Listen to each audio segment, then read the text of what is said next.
We have a little more room over here if you want.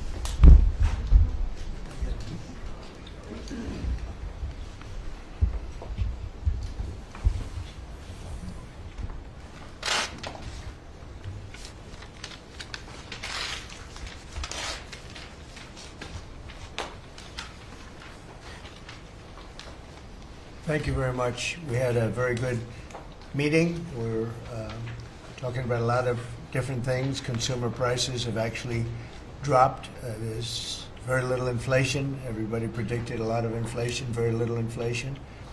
Energy costs are down. Interest rates are probably down. They scatter, but they're probably down. Prescription drug prices are even to down. We're doing very well. It's been amazing. We had a big day yesterday. There'll always be transition difficulty, but we had in history, it was the biggest day in history, the markets. So we're very, very happy with the way the country's running. We're trying to get the world to treat us fairly. This is something that should have been done 25 years ago, and it wasn't. Should have been done 40 years ago, and it wasn't. But no president was willing to take it on, but you had to. It's not sustainable. It wasn't sustainable. And as you know, without a lot of money being added, which is a lot of money that we could add, the country is making approximately $2 billion a day. And when you think of it, we've never done that before, never come close to it. And the number is probably $3.5 billion a day. And that makes us a very strong country. But we have Scott here and Howard and some of the people that are working on deals, and the biggest problem they have is they don't have enough time in the day. Everybody wants to come and make a deal, and we're working with a lot of different countries, and it's all going to work out very well. I think it's going to work out really very well, but we're in good shape. There's no inflation. There's very little inflation, and I went 4 years without inflation, and I took in hundreds of billions of dollars from China and others, taxes in China. But we took in hundreds of billions of dollars a year from China, and we had no inflation, essentially. So we think we're in very good shape. We think we're doing very well. Again, there'll be a transition cost and transition problems, but in the end, it's going to be a beautiful thing. We're doing again what we should have done many years ago. We let it get out of control, and we allowed some countries to get very big and very rich at our expense, and can't let that happen. It's not a sustainable formula. So I wanted to just thank everybody at the table, and maybe I'll go around and ask some of you a little short couple of answers. Pete just got back from Panama, and he's been all over the place, and you want to give us a little report on that and whatever else you might have to say. Everyone at this table is doing an incredible job, by the way, I have to say. Incredible. And the relationships it's like they're friends. They're really, the relationships are very strong, really good, really strong. And these meetings are very good. And I think, I don't believe there's any other president that allowed the press to come into a meeting such as this. These are very sacred meetings. These are very private meetings, but we have nothing to hide. And I think it's good. I think it's a good, we want to be, a word you like to use, Jeff, is transparent. So we want to be transparent, and we'll do that by starting with Pete. Go ahead, Pete. Yes, Mr. President, we just got back from Panama last night. We were at the Panama Canal with their Southcom commander ships, F-18s, troops, and signed a couple of historic deals. One which is with the Panama Canal Authority, a framework for U.S. vessels, first and free through the Panama Canal. Right.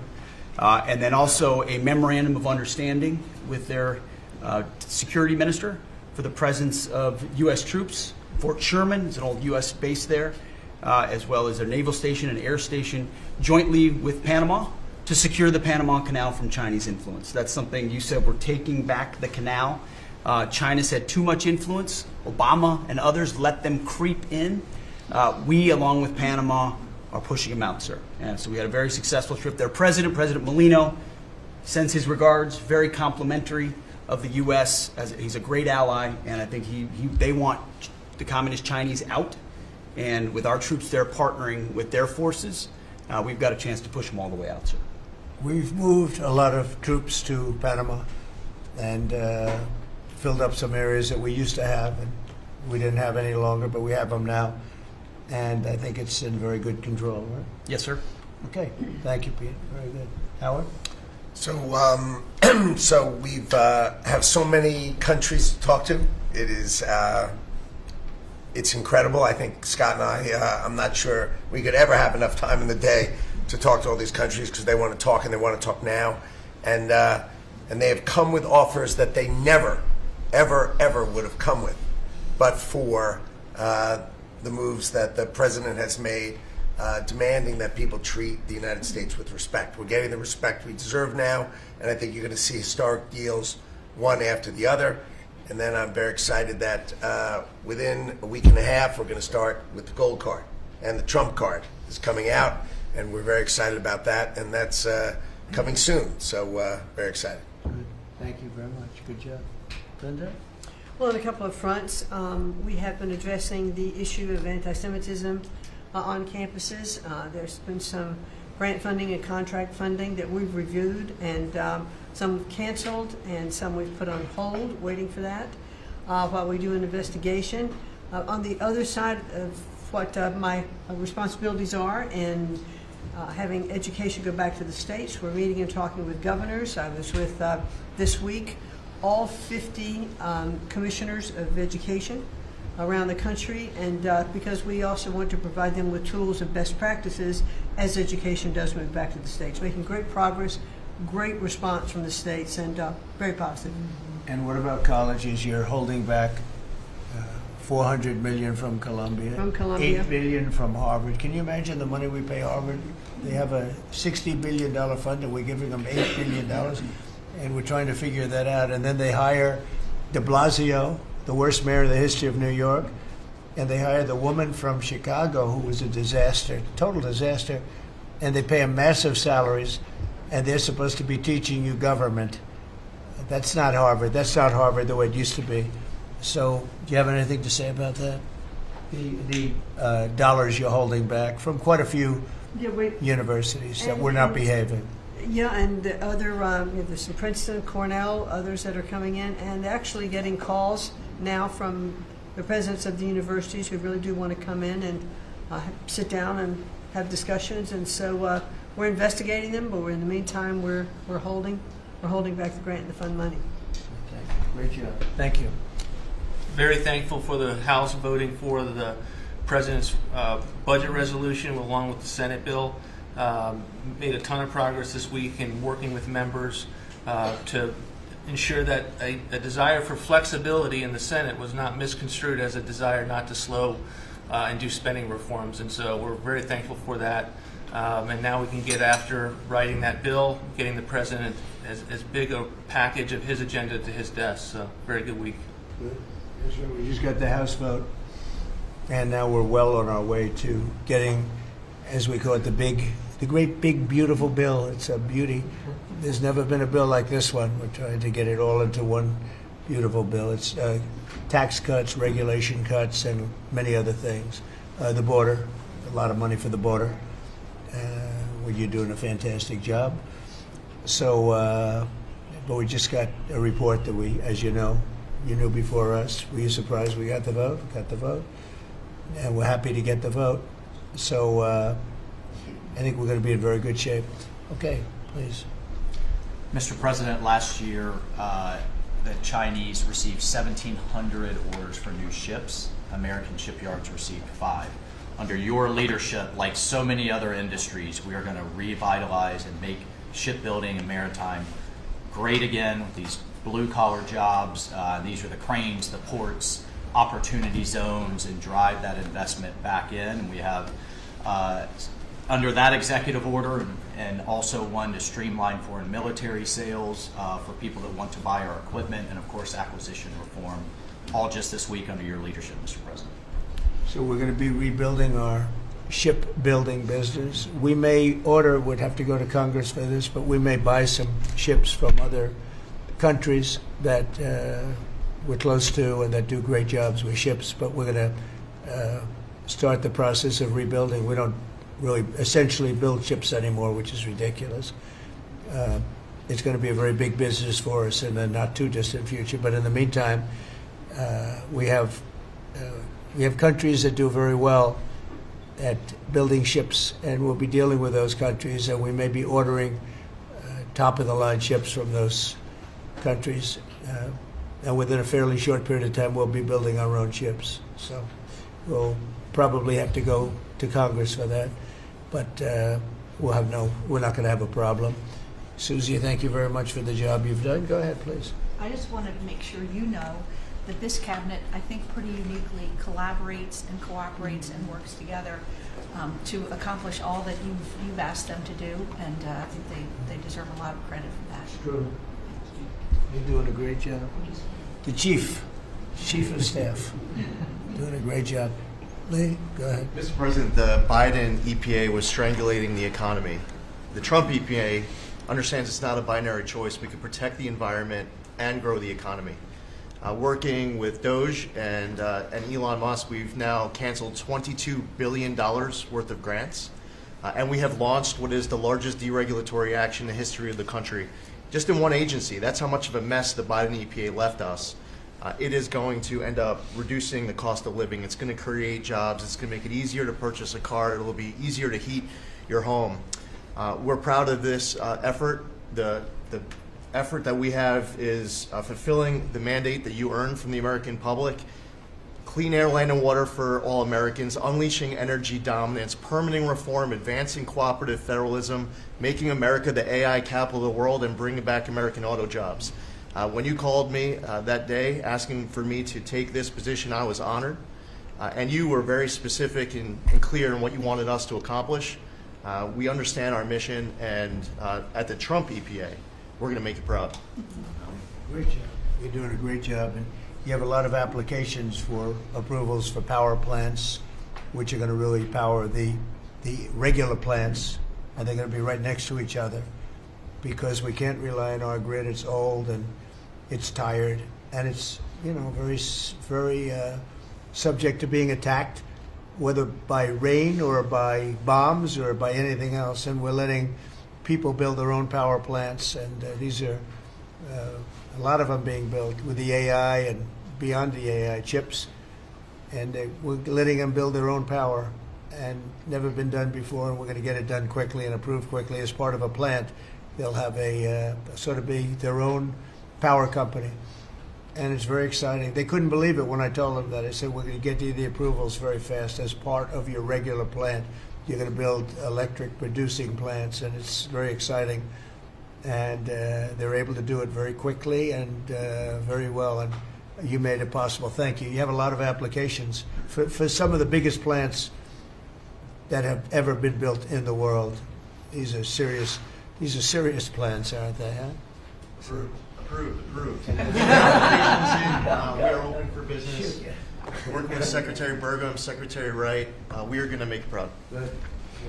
Sean? First off, Mr. President, it's Brooke's birthday today, so he's getting younger, so happy birthday to Brooke. Thank you. I want to thank you as well for the shipbuilding at EO. Again, to build ships, we also need mariners to sail those ships. I was just up at Kings Point for the Merchant Marine Academy a couple days ago, and we have some of the greatest young men and women who are learning how to be mechanical engineers, to rebuild and fix the engines on those ships, but also how to sail ships. I would tell you that over the past decades, this academy has become, it needs some love. It's been a little bit dilapidated.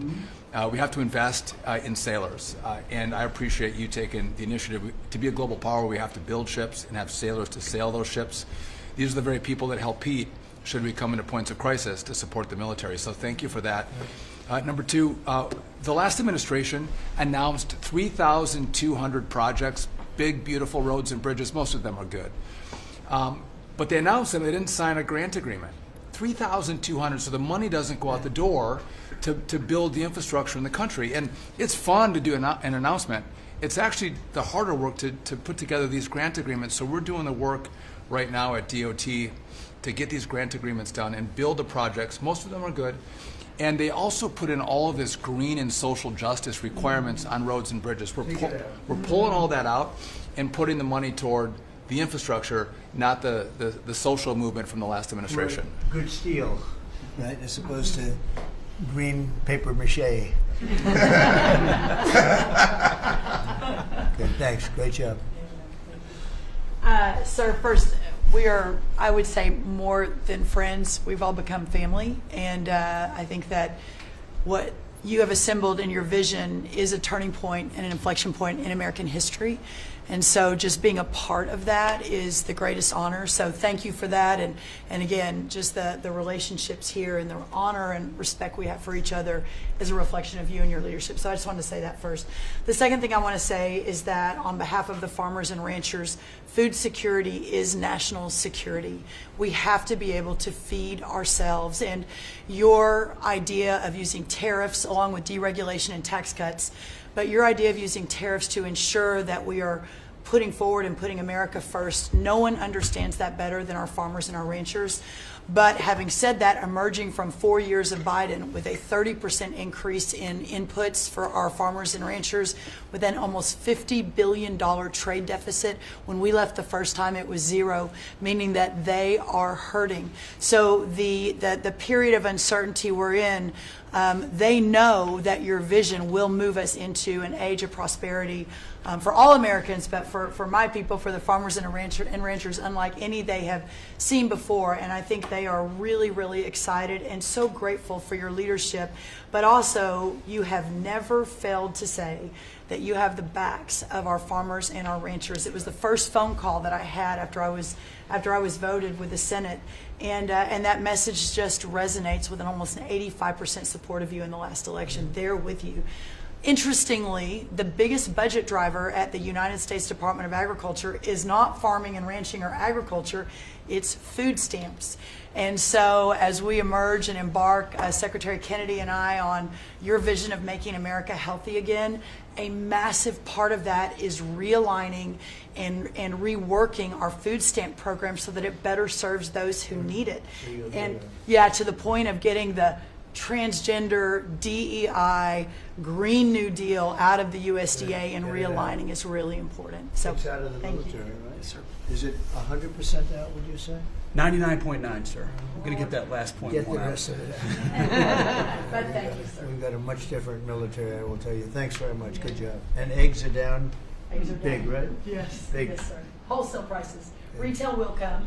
Easter is the Super Bowl for eggs. So, there may be a little fluctuation, but no, we feel really good about it. Thank you. That's what I hear. Thank you. Thank you.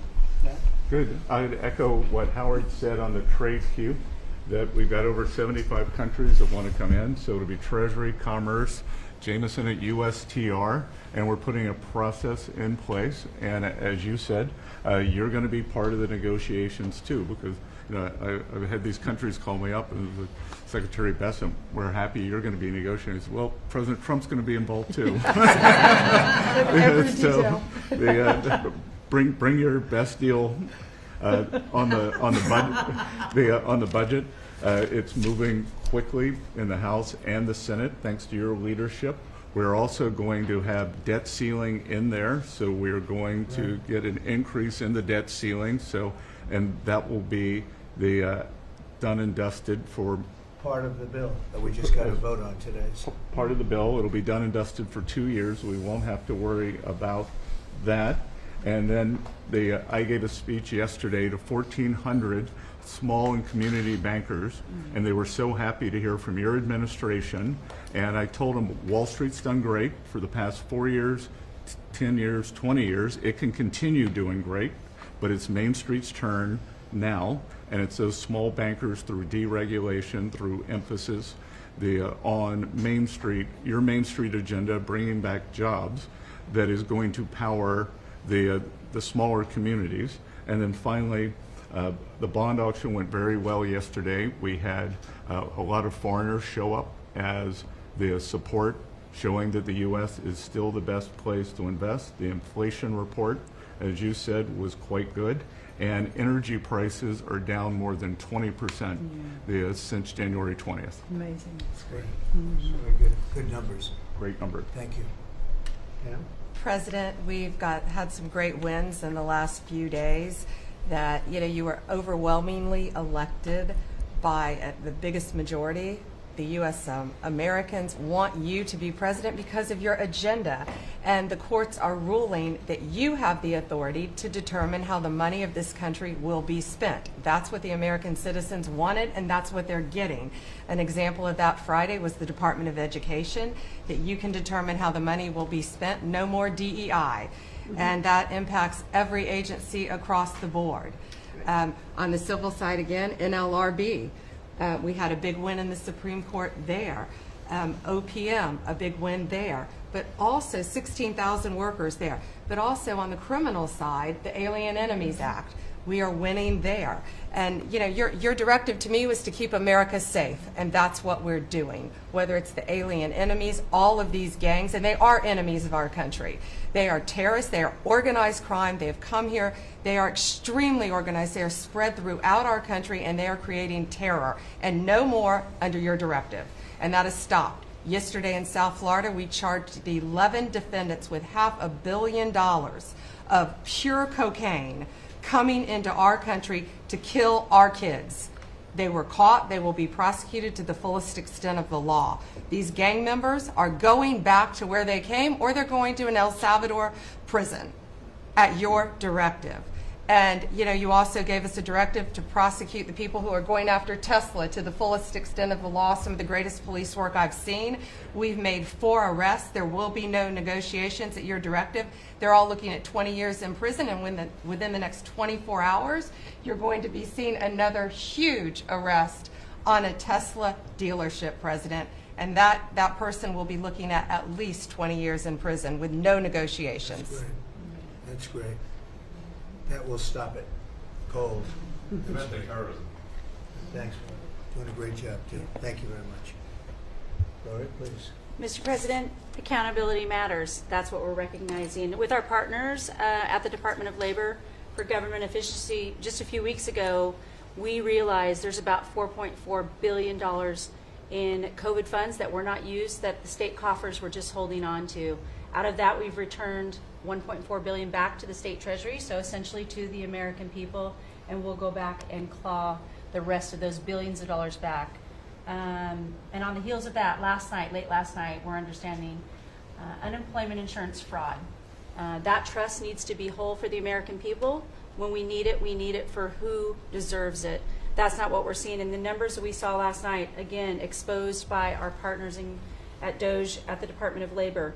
Since 2020, over $400 million of payments have gone out already. And when you hear these numbers, apparently in the United States, we have over almost 25,000 people who are over 115 years old who are collecting $59 million that we have sent out to people. Talk about fraudulent behavior. Mr. President, 28,000 people between 1 and 5 years old have collected fraudulent payments at the tune of $254 million has gone out. And lastly, 10,000 people who have not been born yet, 15 years into the future, $69 million, and they haven't even been born yet. In one case, they will be born 129 years from now. The United States government sent them $41,000, and they're not born yet. So, under the Department of Labor, those are the things that we're uncovering. I couldn't be more honored to tell the American people that we're bringing back their dollars and we're saving them and returning them to the United States Treasury. Also, jobs numbers. Last Friday, 228,000 new jobs were reported. That is good for the American people. That is my primary job, is to grow that workforce under your leadership.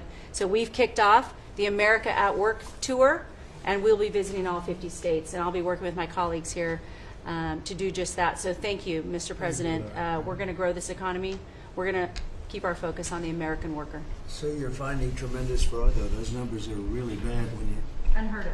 over 115 years old. And I think you had mentioned the oldest person in our country is 114 14 years old. That's reported. pretty good. A woman living in Pennsylvania, but apparently there's 24,000 more of them that are 115 or older that we're seeing. I hope you hear in that. this So we have 24,000 older than the oldest person. Definitely did. That's terrible. And what are we doing about that? How do we get that money back? Yeah, so we're working with our IGs to do the further investigation. The House and Senate, we had a 5-year statute of limitations. We've got an extension on that, another 5 years. And so the goal, in my opinion, we should never have a statute of limitations to return the American dollars back to the Treasury when there's fraud. But at this point, we will continue to work hard and double down and return those dollars to the Treasury. Great. Thank you very Thank much. you. Great job. Christy? Well, Mr. President, thank you for your leadership at the border. For the second month in a row, you have broken the record in the history of the nation for the lowest number of encounters at the border, which is absolutely remarkable. You have said that America's laws matter and that they'll be enforced, and we're hard at work now to get people to go back home that are here illegally. So the Alien Registration Act has been in place long enough now that those individuals that are here illegally, if they haven't registered, then they can be charged criminally, and they can face fines up to $1,000 a day and face deportation if they don't go home, and they'll never get the chance to come back to America. So we're encouraging people to use the CBP Home app to register, and we're working on the resources and funding to buy them a plane ticket to send them home. I went to El Salvador, Colombia, and Mexico, and those countries and others are thinking about setting up programs to support these individuals when they get back to their countries. So when they get there, they'll have housing and food assistance, and so making sure that these folks have the opportunity to go home so that they can get the chance to come back to America is important. And So it's a very big self-deport operation that we're starting. thousands of people have already Yeah. self-deported.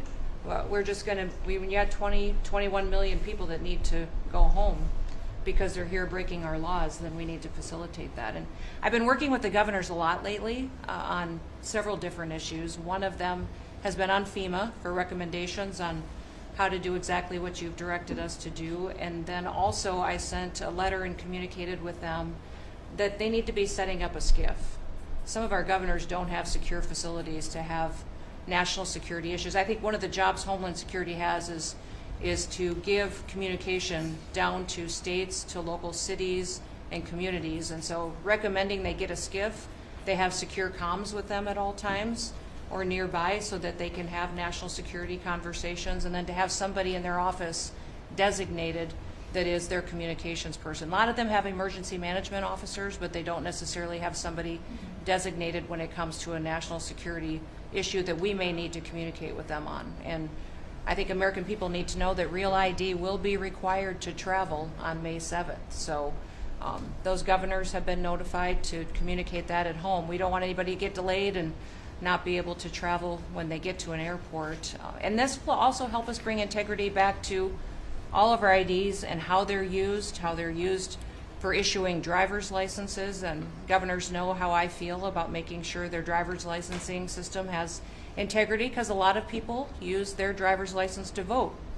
And the backbone of our country and the foundation is election integrity. So we're giving all those directions to our governors and communicating that so they can lead on it as well. And we're going to work with people so that if they go out in a nice way and go back to their country, we're going to work with them right from the beginning on trying to get them back in legally. Is that right? Get a chance to come back. So it gives you real incentive. Otherwise, they never come back. They'll never be allowed once a certain period of time goes by, which is probably going to be 60 days. We're also going to work with farmers that if they have strong recommendations for their farms for certain people, we're going to let them stay in for a while and work with the farmers and then come back and go through a process, a legal process. But we have to take care of our farmers and hotels and various places where they need the people.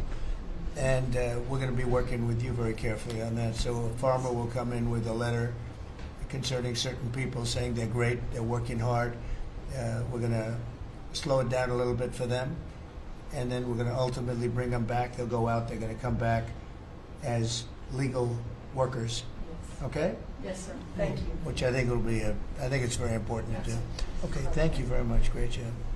Jameson, I watched you testify for the last Yeah, he did great. couple of days. You were on every night at 3 o'clock in the morning. And you did great. You were fantastic. Thank you very much. It's just what I like to do for fun, sir. You've been keeping us very busy. Last week, you started a reordering of international trade, something that hasn't happened for 80 years, something that should have happened decades ago. And you know that. You've known that for a long time. That's why you have us all working on this. You came into an emergency situation where President Biden left us with a $1.2 trillion trade deficit.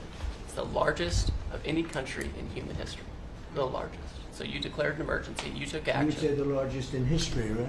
In history. There's never been anything like what he left us. He left us a mess. His whole administration was a mess. So go ahead. So you declared an emergency, you imposed a trade action, so now you have a tariff on the world, it promotes U.S. manufacturing, it protects U.S. workers, and you've also given room for negotiation during this time so we can open export markets for our farmers and other producers and American workers. And this is why the unions vote for you, this is why the workers vote for you, this is why the families want you to be the president, because you're standing up for American workers and American communities. We've had countries come in over the past couple of weeks that represent more than half of global domestic GDP, more than half. That's who's coming in to talk to you and to your advisors about how to have reciprocal trade, how to have fair trade. Would have happened without you. Thank you very much. Great job. Lovely lot. Well, thanks to your fantastic leadership, this amazing cabinet, and the very talented DOGE team, I'm excited to announce that we anticipate savings in FY26 from reduction of waste and fraud by $150 billion. And I mean, and some of it is just absurd, like people getting unemployment insurance who haven't been born yet. I mean, I think anyone can appreciate whether, I mean, come on, that's just crazy. You know, some of these things, people ask me like, well, how are you going to find waste and fraud in the government? I'm like, well, actually just go in any direction. That's how you find it. It's very common. it's, as the military would say, target-rich environment. So I think we're doing a lot of good in excellent collaboration with the cabinet to achieve these savings. And it will actually result in better services for the American people, and that we're going to be spending their tax dollars in a way that is sensible and fair and good. And your people are fantastic. In fact, hopefully they'll stay around for the long haul. We'd like to keep as many as we can. They're great, smart, sharp, right? Finding things that nobody would have thought of. Very computer savvy. Yes. We're working with hard to get the Trump Gold Card operational, hopefully in the next week or so. That'll be great. That'll be very exciting. It's Really exciting. That's a pathway to citizenship into the United States. It's a big deal. Yep, it's a big deal. Thank you very much. Great job you're doing. Thank you, sir. Thanks to your leadership and setting the mandate of transparency and accountability across the U.S. government. I'm bringing that transparency and accountability to the intelligence community.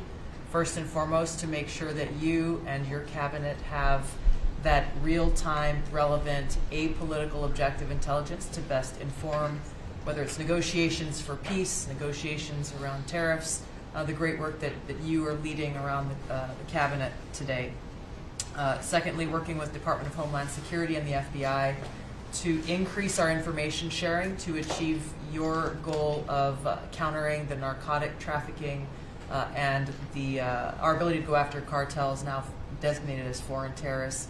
I met with the National Sheriff's Association this week, being able to work to make sure that the information that they are getting on the ground, that local law enforcement is getting on the ground, is being fed back up through to our National Counterterrorism Center, and that we have all of the federal agencies, state and local law enforcement all on the same page as we are working to make our country safe again. And lastly, sir, as you know, declassification and rooting out weaponization, politicization of the intelligence community is a huge priority. You know more than anyone else the very dangerous and negative consequences of that. I've got a long list of things that we're investigating. We have the best of the best going after this. Election integrity being one of them. We have evidence of how these electronic voting systems have been vulnerable to hackers for a very long time. and vulnerable to exploitation to manipulate the results of the votes being cast, which further drives forward your mandate to bring about paper ballots across the country so that voters can have faith in the integrity of our elections. And lastly, we've been scanning. I've had over 100 people working around the clock to scan the paper around RFK, Senator Robert F. Kennedy's assassination, as well as Martin Luther King Jr.'s assassination. These have been sitting in boxes in storage for decades. They have never been scanned or seen before. We'll have those ready to release here within the next few days. That's great. Bobby, how do you feel about that? That's hitting, I'm very that's gratified hitting close, that's hitting close to home, isn't it? Huh? When you think, I'm thinking about Bobby when that statement's made. I'm very grateful to you, Mr. President. And you'll let Bobby see some of this because, you know, it's very personal stuff. But it's time. I've asked him, and his response is, put it out. The world needs to know the truth. And his uncle that's been out, and anything that hasn't been out, they can go to your offices and see, right? Everything that we have within our possession, it's either online or it's physically at the National Archives and Records Agency. We also have hunters going out, Mr. President, and looking in the storage lockers at FBI and CIA and other agencies, specifically to find if there is anything else that has not been reported. We're actively going out and trying to search out the truth. Okay. Yeah, we want to get it all out. Yes. 100%. Good. Thank you very much. Good job, Bill. Mr. President, on behalf of America's manufacturers, I want to thank you for standing up to the Chinese Communist Party and fighting for our main streets, for our workers, and for those that make things in America. I'm out on a Made in America manufacturing tour, and as I go across the country, people are grateful to have a president who's not just fighting on the tariffs fronts, but to get inflation down, to create jobs. After Biden destroyed 110,000 manufacturing jobs in just his last year, you've already brought back thousands and thousands of manufacturing jobs. So the American worker is grateful. Main Street is grateful for you. And at the agency level, we're making sure that manufacturers have access to the capital they need, but we can't do that if we're not fighting fraud. So we've modified our loan applications to have citizenship verification, to make sure we have birth dates, common sense principles around lending that the Biden administration had waived. They waived $450 million of fees in 1 year. We're restoring that for the American taxpayer. And the American taxpayer, as tax day approaches, April 15th, they need to know that this cabinet, this administration, and thank you Elon Musk and Doge for fighting for the American taxpayer to make sure that their hard-earned dollars are well spent, that they have a return on investment for this country, and that we're fighting for them just as you are every single day. So thank you, Mr. President. Thank you very much. Mr. President, we are working at HHS to advance your agenda to make America healthy again. I'm working with Lee Zeldin to reassess the fluoride rules based upon the August release by the National Toxicity Program of new science that shows a direct inverse correlation between exposure to fluoride and IQ loss, particularly in children. Lee and I were in Utah this week, to announce that Utah became the first state in the country to ban supplemental fluoride. I'm working with Brooke on, and governors now in 24 states who are advancing MAHA legislation to get soda pops off of the food stamp program, off the SNAP program. We've launched Operation Stork Speed to get the bad chemicals out of baby formula. We're working with governors across the country to get good food into the school lunch programs and to get rid of food chemical dyes and other bad chemicals that are in our food. We've shown now that this directly affects academic performance, violence in the schools, and mental health, as well as physical health. We are working with governors across the country to get cell-to-cell or bell-to-bell legislation to restrict the use of cell phones in schools, which again dramatically impacts academic performance. Today we announced a dramatic reduction in animal testing at NIH and FDA. We're going to switch over to AI, which we've now found is much more precise in identifying the impacts of toxics in various products. We're working with Elon, who's done an incredible job to eliminate the redundancies and to streamline operations at all the health agencies and to recalibrate our trajectory to your agenda of making America healthy again. And finally, the CDC has done an amazing job at getting the measles outbreak under control.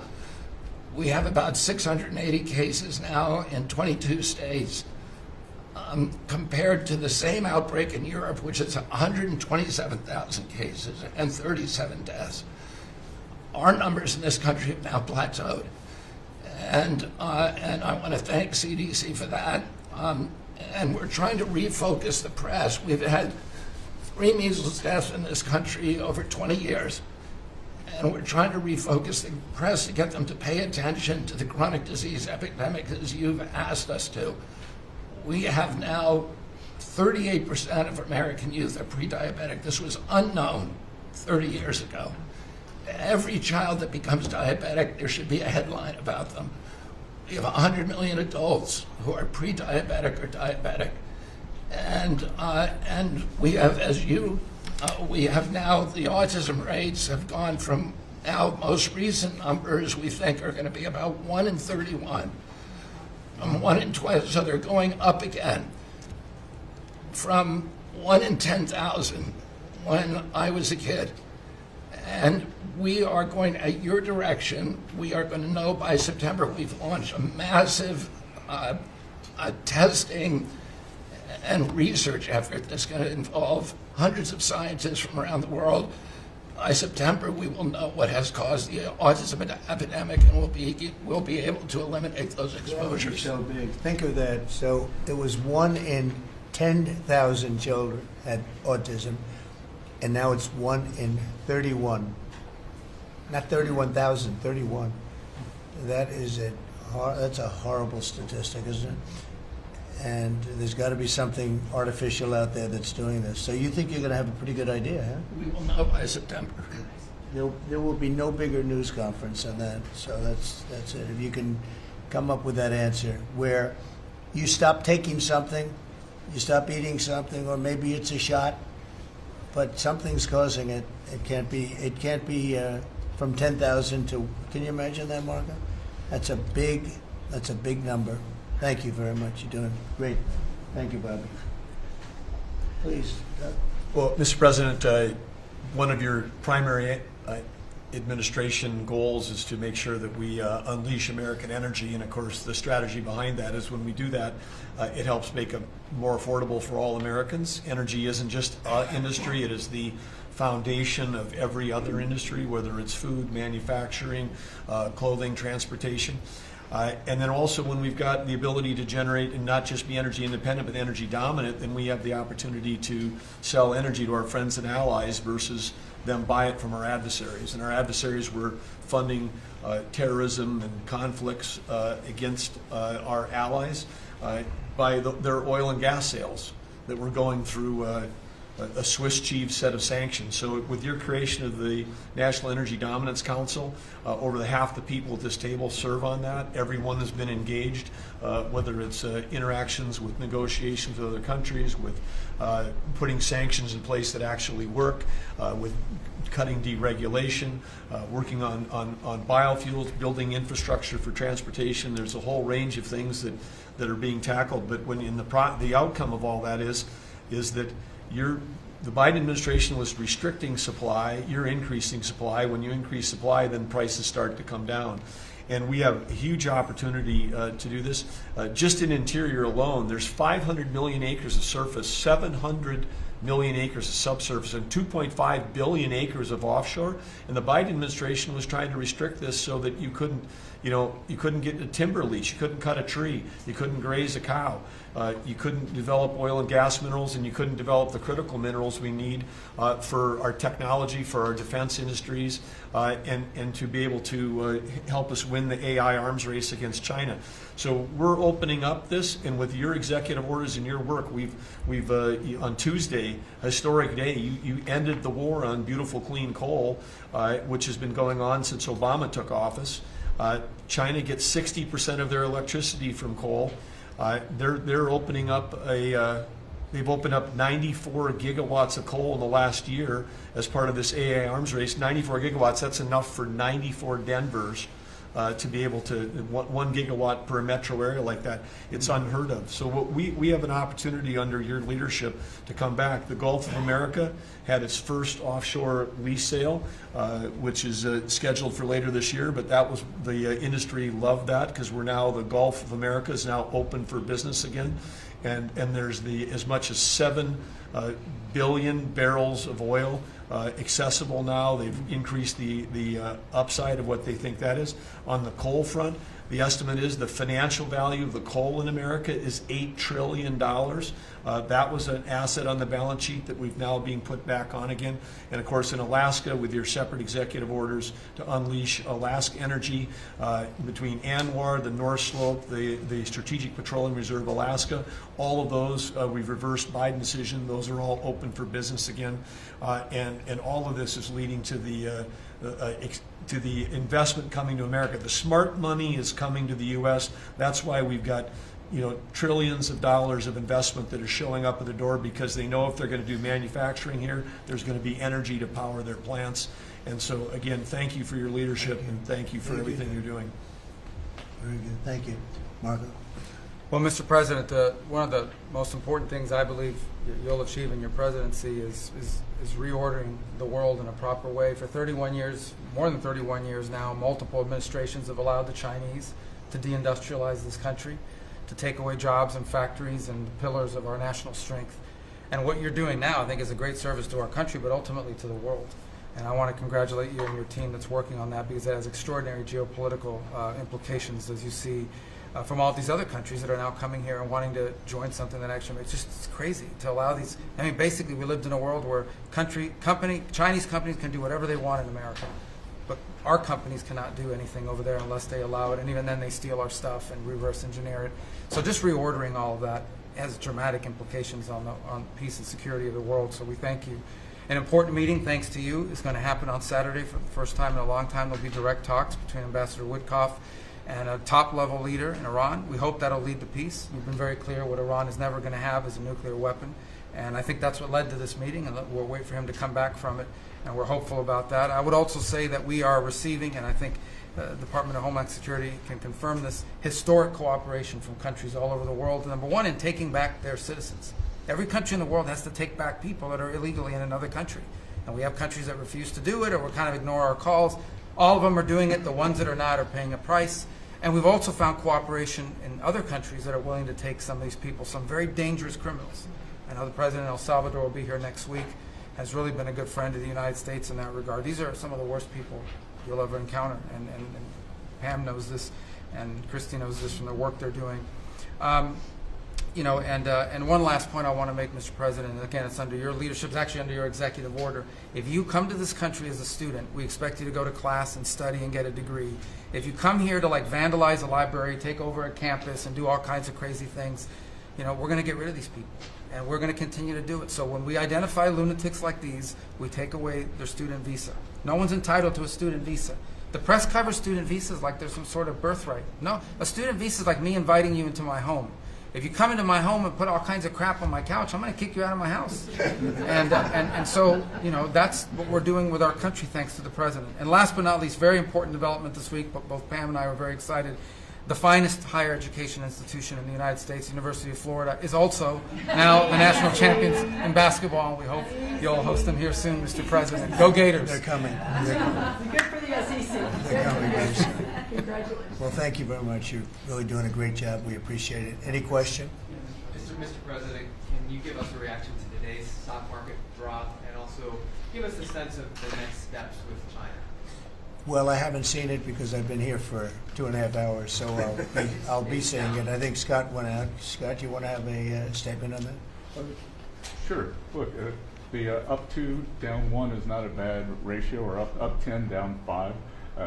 And I think as we have talked about, as we go through the queue and settle with these countries who are going to bring us their best offers, we will end up in a place of great certainty over the next 90 days on tariffs. But we had very good inflation numbers today. Oil's down. We had a successful bond market, so I don't see anything unusual today. And next steps for China, sir? Well, we'll see what happens with China. We would love to be able to work a deal. They've really taken advantage of our country for a long period of time. They've ripped us off beyond anybody, nobody. How people stood for it, sitting in my position, is not even believable. And we're talking about many presidents, not just a couple. But they did, and all we're doing is putting it back in shape. We're resetting the table. And I'm sure that we'll be able to get along very well. I have great respect for President Xi. He's been, in a true sense, he's been a friend of mine for a long period of time.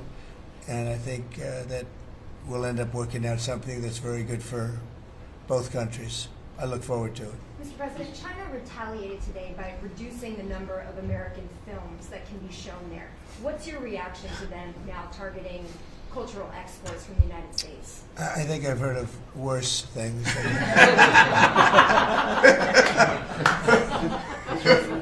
Yes, please.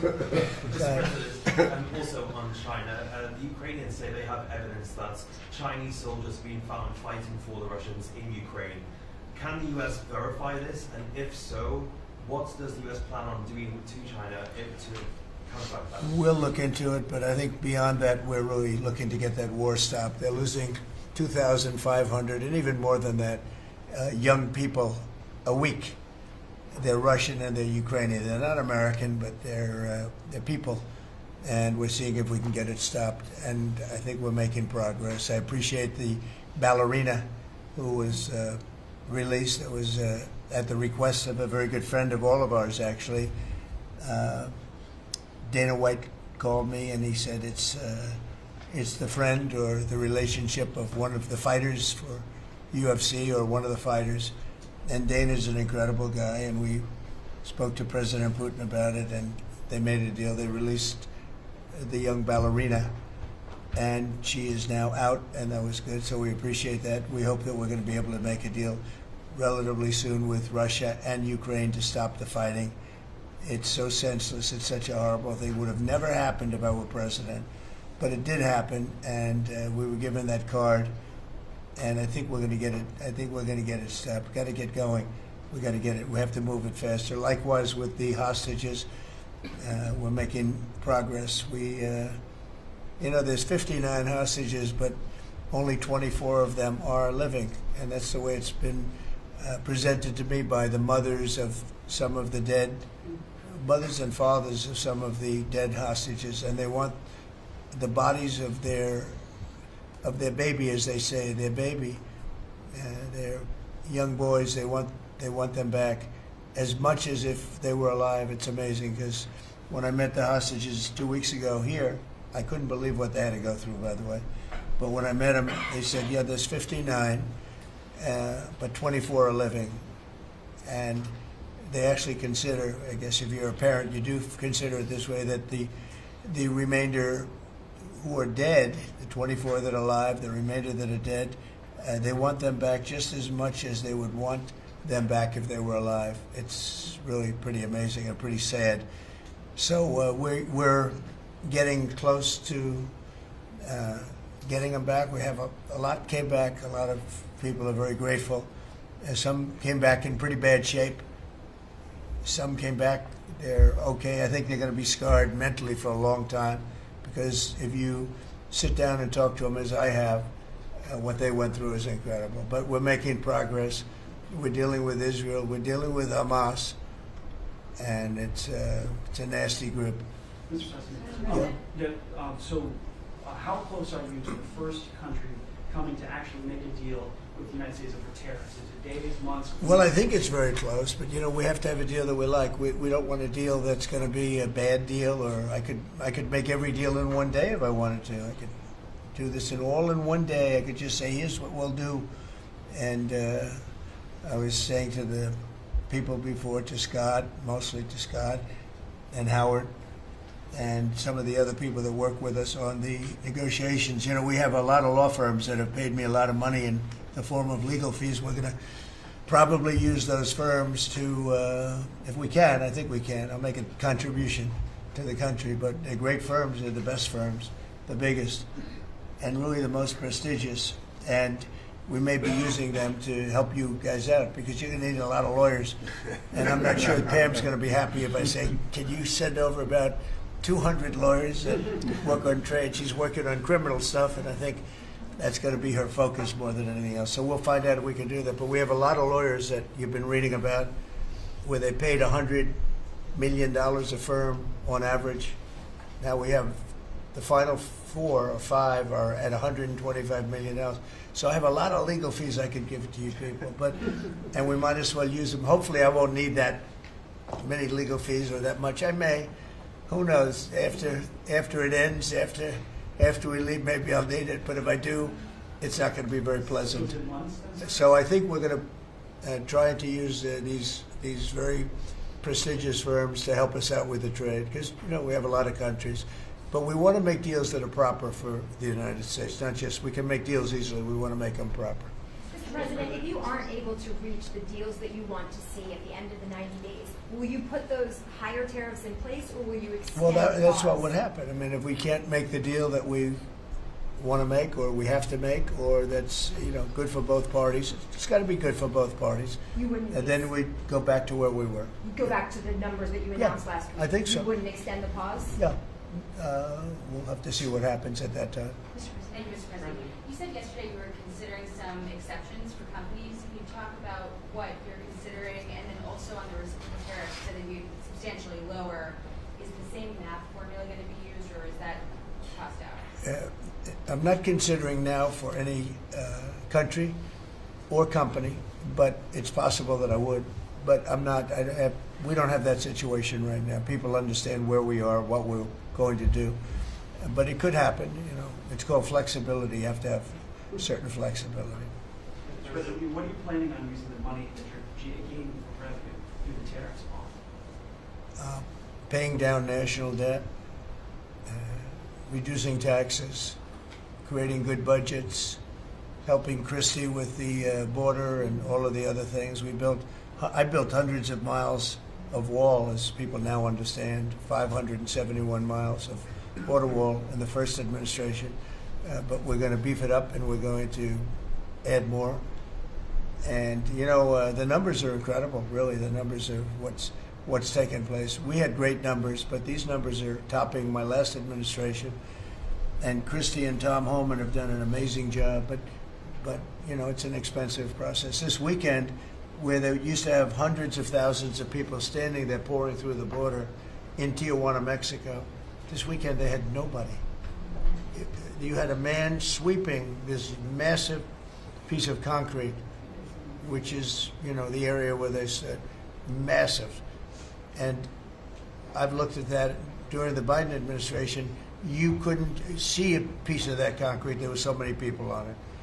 You couldn't, if you had helicopter shots, you couldn't see concrete. Now, this weekend, you had nobody there but a man with a broom sweeping it and cleaning it up. Pretty amazing. It's really an amazing job. But it will be used for that. It'll be used for a lot of things. It'll be used by the Department of Justice for doing a great job. Pam is doing a fantastic job. So it's going to be used for a lot of different things. Mr. President, on the 10% tariff, is that a basement? Is that the It's a floor? baseline. Can countries negotiate that to bring that It depends down? on what they're adding. Some countries we have massive deficits with, or they have big surpluses with us, and others it's not that way. So it depends. That's why it's really they're all different. Every country is different. Some have certain advantages that others don't have, and certain things. We have some China has a surplus of $1 trillion. I mean, the numbers are crazy. And others have basically no surpluses. You know, we have some that are pretty even, but they hurt us in other ways, and we just want to get that taken care of. So it's everyone is a little bit different. So are you negotiating with the EU as one bloc or individual nations for the tariffs? We're looking at it as one block. They've been very tough, but they were very smart. They were ready to announce retaliation, and then they heard about what we did with respect to China and others, but China. And they said, you know, we're going to hold back a little bit. They decided to hold back. I thought they were very smart. Look, the EU is very smart, but they really have taken advantage of the United States. They were formed for the purpose of taking advantage of the United States. And I don't blame them, and I don't blame China. I don't blame anybody. I blame the people that were sitting at that desk in that other beautiful Oval Office for allowing it to happen. Many presidents I blame. They should have never allowed it to happen. And I'm doing something that a lot of them wouldn't want to do. But I'm here, I do those things, and we're going to make this country great again. We were taken advantage of by almost everybody. I sat back in the last administration. I would actually read them. I don't have to read them now. I know them so well. I would read some of these documents that were signed, deals, and I said, who would do a deal like this? Who would do it? You've seen it, Elon. Yeah. I'd look at deals where it's so one-sided. Even we have a deal with Japan, and we get along great with Japan, and we had the Prime Minister here. He was fantastic. As you know, Abe was great. Shinzo was great. He was a good friend of mine, unfortunately no longer with us. But we defend them, but they don't have to defend us. I said, that doesn't sound too good. But we have a deal, a defense deal. We pay hundreds of billions of dollars to defend them. But if for any reason, in other words, we pay all the money. They don't pay anything. But if we're ever attacked, they don't have to do a thing to protect us. I said, oh, that sounds like a wonderful deal. So that's just one out of thousands. And I just wonder who did this. And it's people that either hate our country or didn't care, an expression that you use. I think it's really a lot of them didn't care. It's just hard to believe how bad they are. Now that's a little bit of a defensive deal, but I'm talking about trade deals, the same thing.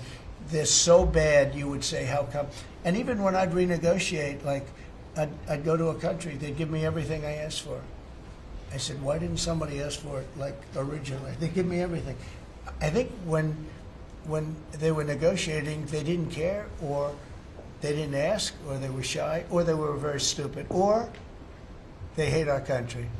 Yeah, go ahead, Jeff. You were speaking about Japan. Can you clarify what your vision is for U.S. Steel? You referenced it yesterday. Yeah. There's some questions about what you actually want to see Sure. out of Look, that. U.S. Steel is going to do very well now because of tariffs, and I don't know why they even need a deal. But the only thing is, U.S. Steel, if you go back 80 or 90 years, that was a behemoth in this. That was our biggest, most. If we were around, we would have been very proud of it. Today we have different types of companies that are big.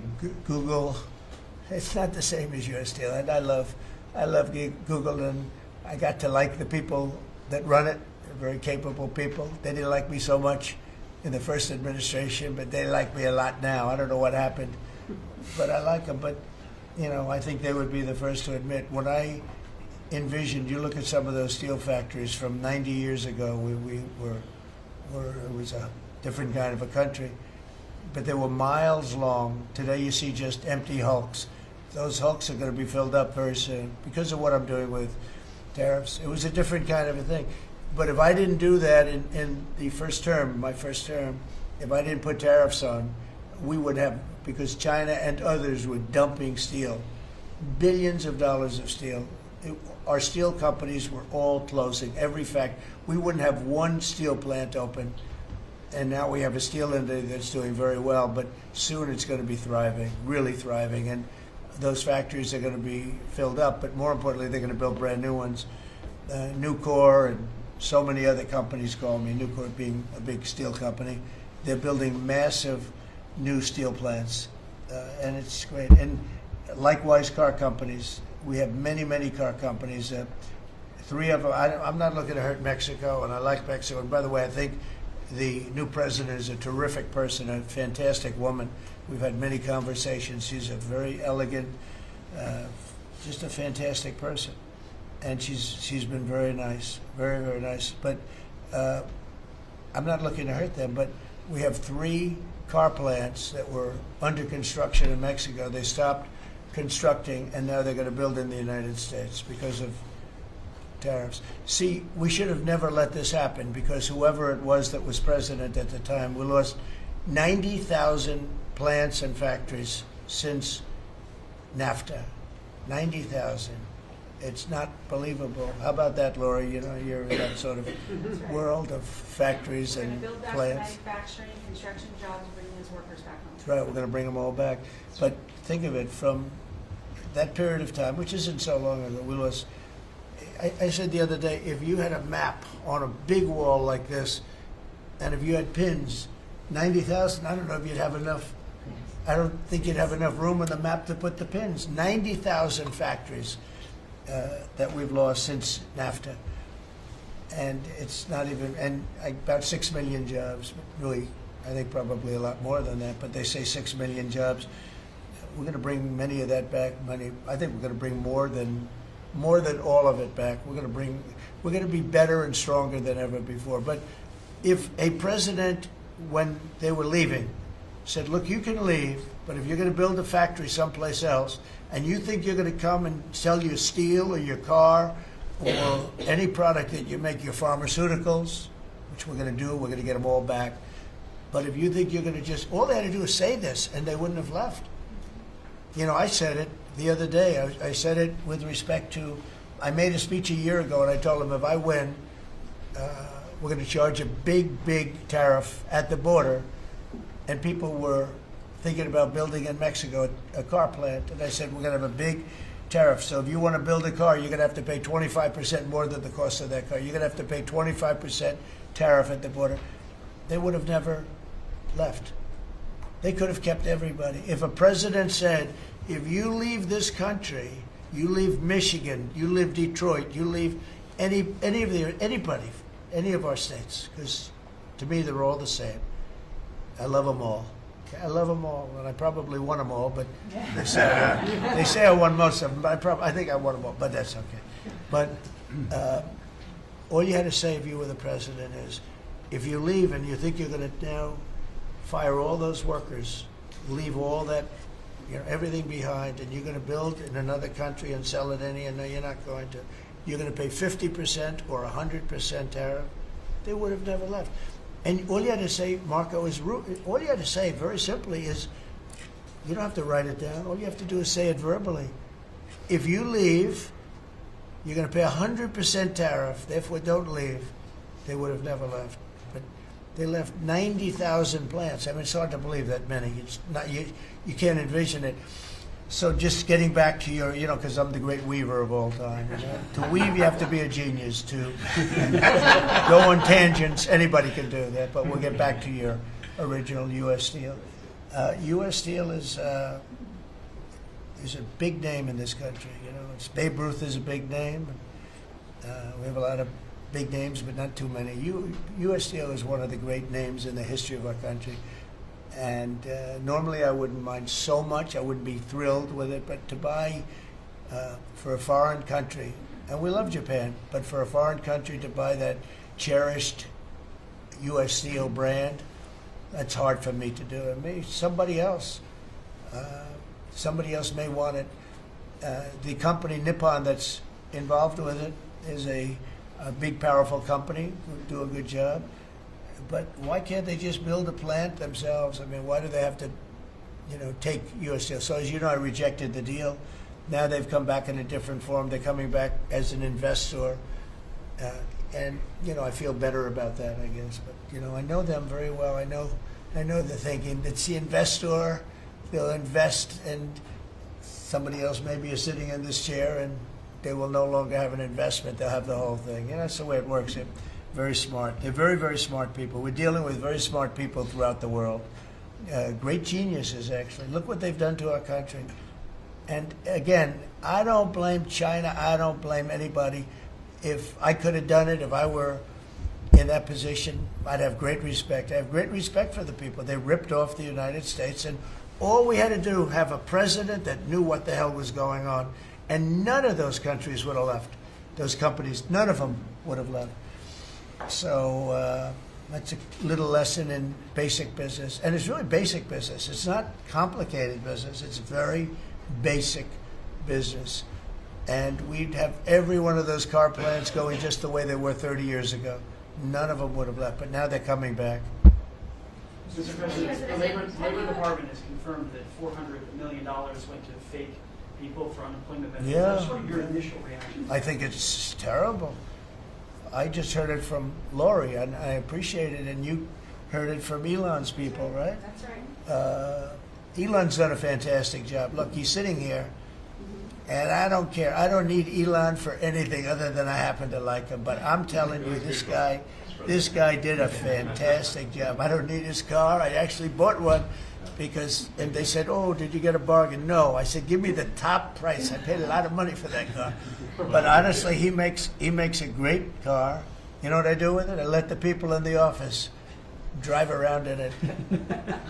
Margot and Natalie, they're all, Chamberlain, they're all driving around the most beautiful car. It's gorgeous. But I did that as a sign of, just a show of support.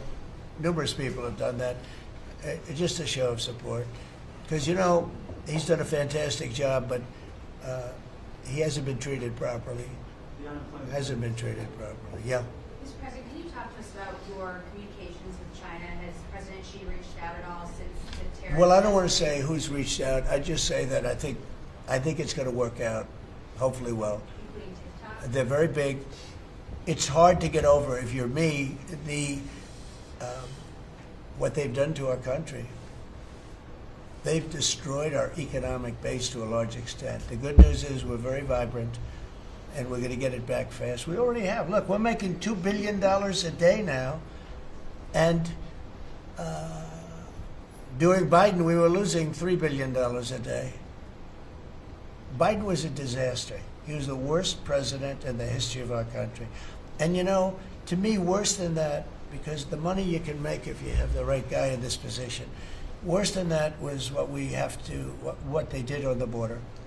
By allowing the jails of the world, not South America, all over the world, to be opened up so that we take everybody from Africa, Asia, South America, Europe, the bad ones. They opened up their jails and they dumped them in the United States. And now this beautiful young woman who seems to be, boy, she loves what she does, though. I think she loves what she does because she's a patriot. She hates to see it. And Tom and all the people. But for us to spend, you know, hundreds of billions of dollars this is just, I don't know. They either hated the country. Who would do this? Who would want millions of people to pour through an open border? We have no idea who the hell they are. And just walk right through.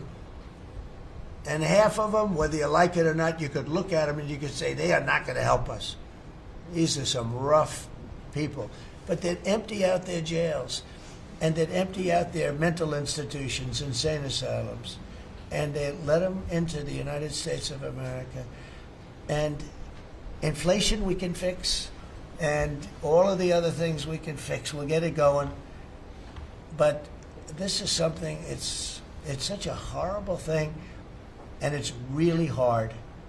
You know, we have to do deportations. Now we're doing self-deportation. We're coming up with all sorts of ideas. And they must have known it's not going to work out well. And, you know, we want people to come into our country, by the way. We need them badly for the jobs. But we want them to come in legally. They have to come in legally. They have to show that they can love our country. Thank you very much, everybody. Thank you. Thank you very much. The Democrats are making allegations about market manipulation yesterday. Thank you.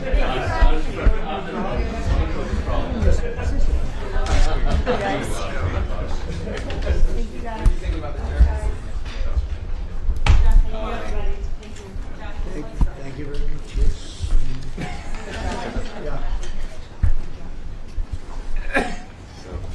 Nobody's ever done this, you know, we let the press, they have the cameras, We just had a or we let the, no.